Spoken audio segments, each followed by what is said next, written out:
there. So I'm going to head down to the garden in a minute, but I just wanted to try the refrigerator pickles and see how they are. It's been about 5 days since I think five days since I put them in the fridge, and so let's give them a taste. I am just gonna taste the pickles. If you saw my other video, I also canned some jalapenos, but they are gonna be way too spicy for me. And I think tonight I'm gonna let my husband try those. All right, let's give these a try. So this, I just put in a little bit of rice vinegar, some salt, water, peppercorns, and then garlic. Let's taste it.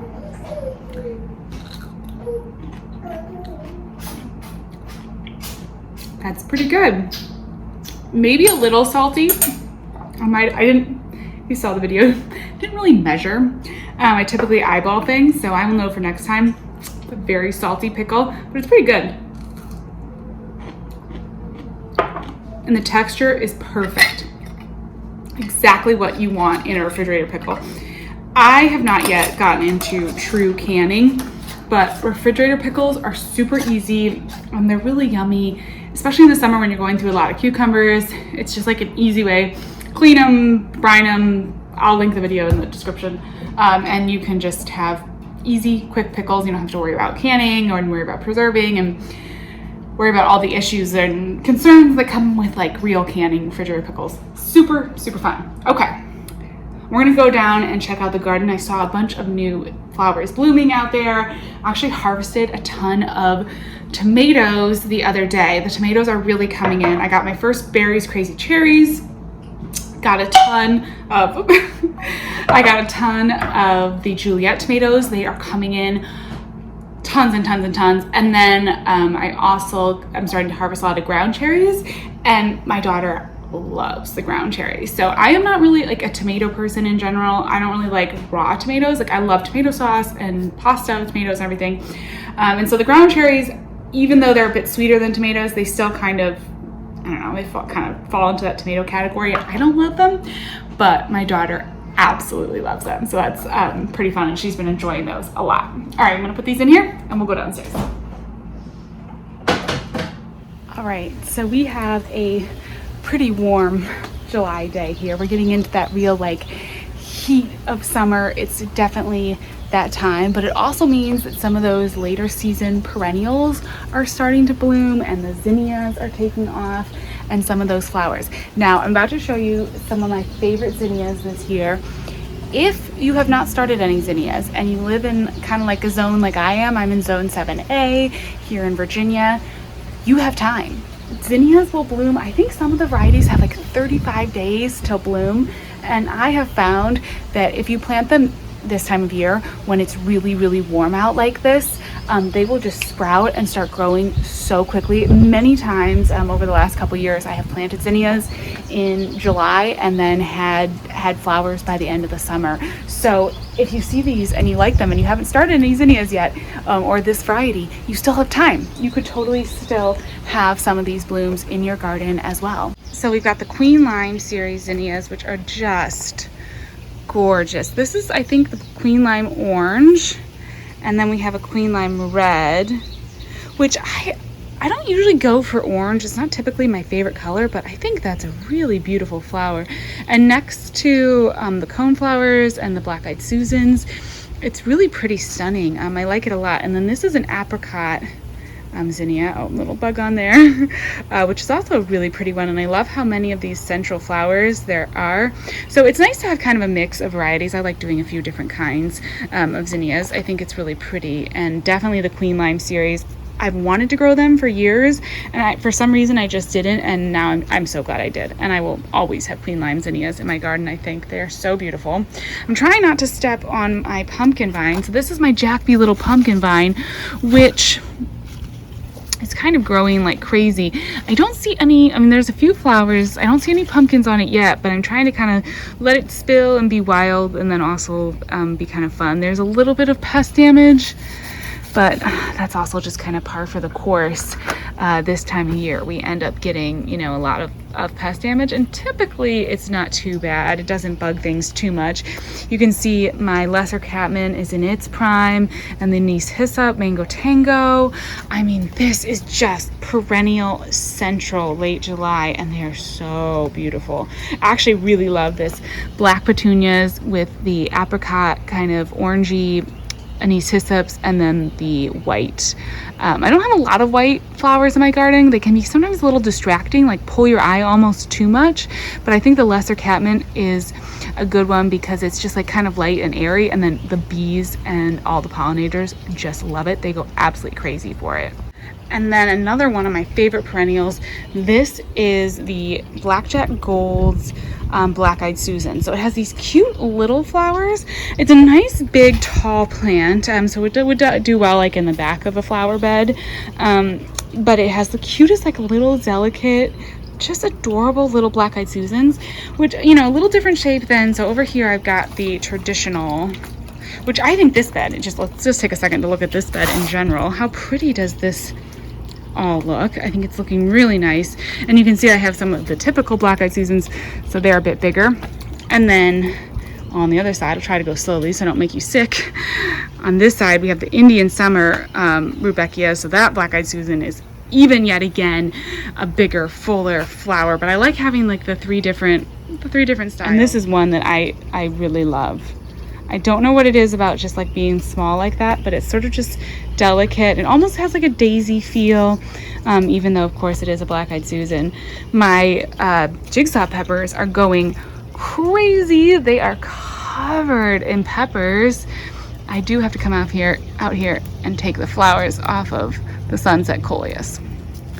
I want them to keep growing. I don't want them to flower.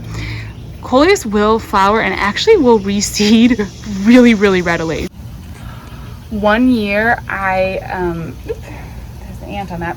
One year I let my coleus all go to seed, because if you do let all your coleus flower, the pollinators will go crazy. And I had a bunch of coleus up on my upstairs patio. It got huge. I just like let it flower. I think this was maybe the first year that I ever really gardened. I didn't really know what I was doing with container gardening with coleus, and I let it all go.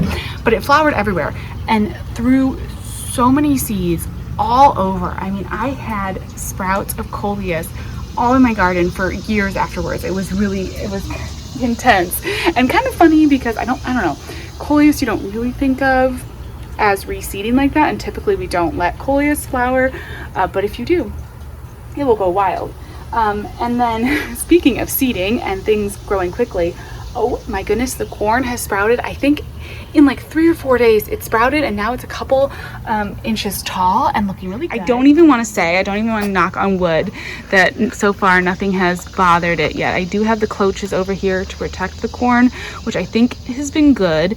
I've got 3 corn stalks in this container, so we will kind of see the difference of how container corn does when you plant it with just 3 corn stalks versus over here I planted a ton of corn, which it all is coming up as well. This is the Martian Jewels corn, and it should be really fun for the fall garden to kind of have these containers of corn growing up. I have these visions of it.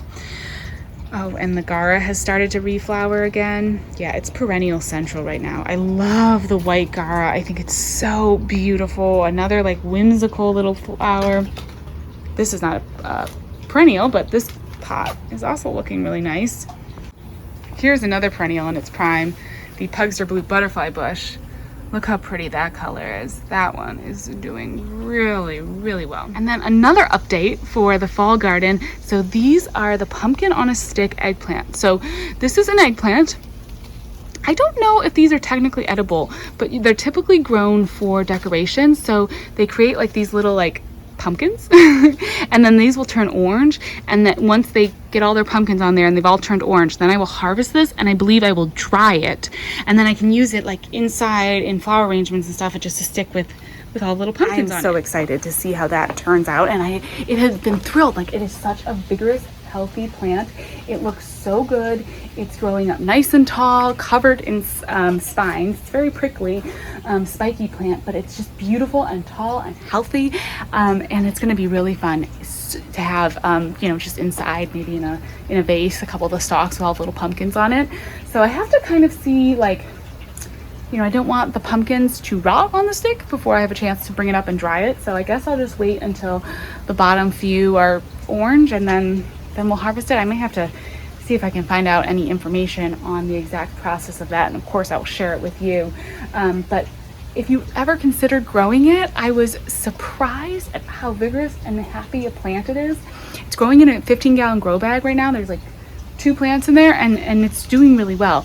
Sometimes with some of those specialty novelty things, they aren't the most vigorous plants. You know, I've tried to grow different things from seed that were more on the novelty side, and you know, for whatever reason, they're just not as vigorous growers. But pumpkin on a stick, beautiful eggplant. I think I've got a couple. Yep, here's a couple fairy tale eggplants.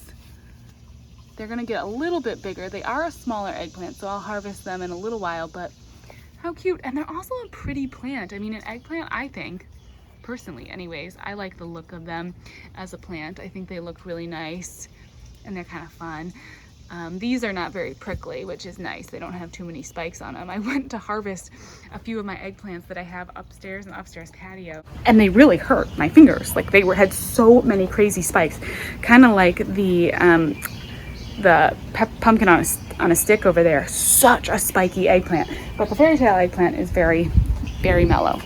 Very few spikes. And I think I figured out this is the millionaire eggplant, I believe, and it is also pretty spike free. And I've harvested a bunch of that, and we've been eating it in different things. And then I have my white knight eggplant. So here's the white knight eggplant, another one of my favorites. Really easy eggplant to use and not too prickly either. That one's really, really pretty. They're just pretty little plants. They're kind of fun. They almost look like figs or something. I don't know. They're really beautiful. But here's the spikes. Let me just show you the spikes over here. I mean, look at this, even on the leaf. And those are hard. You don't want to accidentally grab that without gloves on. So I think that is a quick, you know, most of the highlights in the garden right now. Basically just all the perennial flowers and the eggplants coming in. I've been harvesting more peppers. I want to see over here. Are there tomatoes over there? We just harvested a ton of tomatoes, and we've been eating a bunch of those. We've got a few more ripening up. So we've got the these are all of the Berry's Crazy Cherry, which you can see just like tons and tons of tomatoes on there. Ooh, I just put my hand in a cobweb.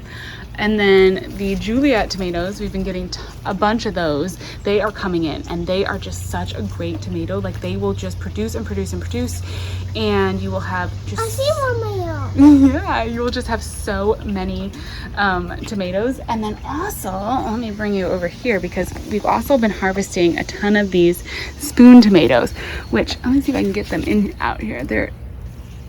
Oops. Oh, that scared me. It was wet. I didn't expect it to be wet. We did get a lot of rain, but they're like these little tiny snack size. Here, you want it? Yeah. Okay, take the little green part off. Oh, here's a Juliet. My daughter loves tomatoes, which is great. I don't love to eat tomatoes, but I love to grow them. All right, there's some more for you. Thank you. Take little bites. This is just, there's so many. I mean, the Juliets are so incredible. Now, I got the seeds, the Juliet seeds, from Johnny's Seeds, and they have switched now. You can still get Juliet seeds from other seed companies, but I went on there, I was just looking at some different seeds to maybe order some more seeds, and they now say that they have an even improved variety called, I think, Verona. So I may have to try that, because I have just been so thrilled by the Juliet tomatoes. Just the way they produce, and they produce throughout the heat, and they grow crazy. I mean, my arch, you can see they've almost reached the top of the arch, and we're gonna have a fully covered arch here in maybe a week, I would bet.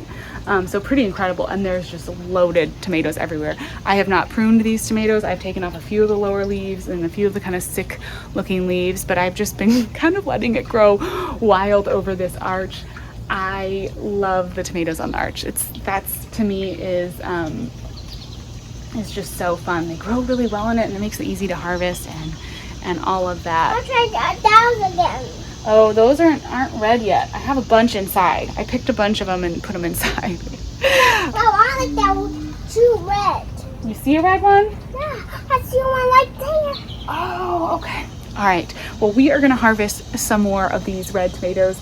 There's a few little cherry, not cherry, well, they are all cherry tomatoes, but there's a few little of the spoon tomatoes hiding in here. So I think we're going to try to find them.